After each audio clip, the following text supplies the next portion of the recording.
Здравейте, Boys and Girls, аз съм доктор Пандора и се намирам в град Сливен. За всички пациенти, които не знаят с какво се занимаваме, ще разберете по-нататък. Днеска, или в този кратък епизод, сме ви приготвили една шкода. Ще понакипим леко фарчетата, за да може да прогледне, защото без да наместим чакрите няма как да стане работа. След малко ще ви покажем в какво състояние са и в процеса на работа ще ви обясним защо трябва да си държим фаровете от външната страна в добро визуално и техническо състояние. Хайде да започваме и да видим колежката как пак сваля брони, защото мръсната работа на нея.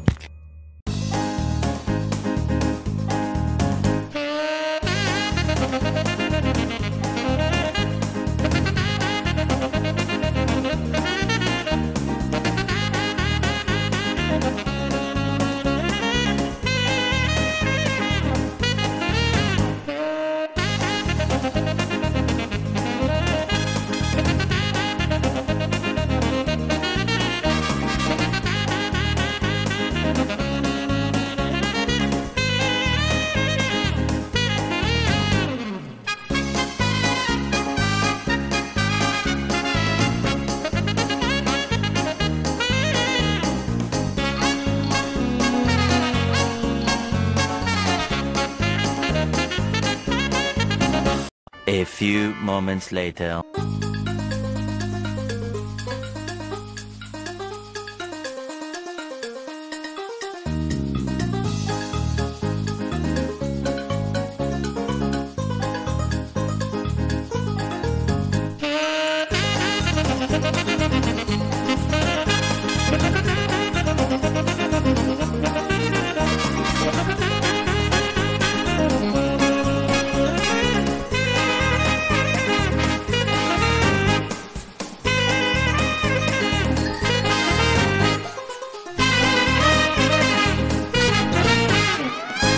Three days later.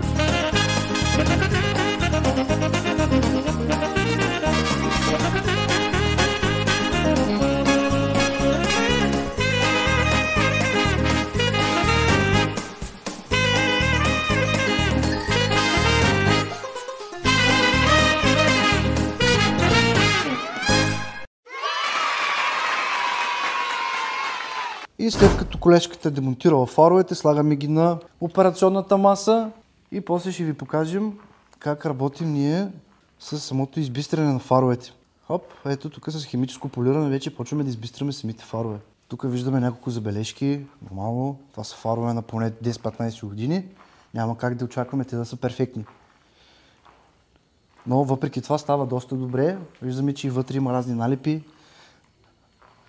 Има и прегоряло от самите ксенони, затова сега, след колежката, се намесвам аз, Чичо доктор, да смени и кружките вътре.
Това са крайните резултати.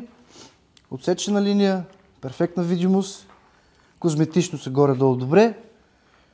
Човека може само единствено да им се радва. Вечерно време ще е приказка на пътя. И всеки, който не е участвал в томболата, имате още около 5 часа до 12 часа 00 на 29.12. Може да участвате в нашата томбола, като изгледате първия ни епизод ремонт на фарове BMW F10. Там ще разберете какви награди има, ще разберете как да участвате. И на 30 на следващия ден в 7 часа вечерта теглим 3 печеливши. Всеки, който му харесва това, което правим, ако сме били полезни по някакъв начин, може да ни последвате или... Как беше, ако се казваше? Да се абонирате. То YouTube вече, това не е TikTok да напоследвате. Това е YouTube вече. Така, рестарт. И ако наистина харесвате това, което правим и сме били полезни по някакъв начин, може да се абонирате за нашия YouTube канал. Така процедираме, примерно, при едни автомобили, които се нуждаят от повече светлина.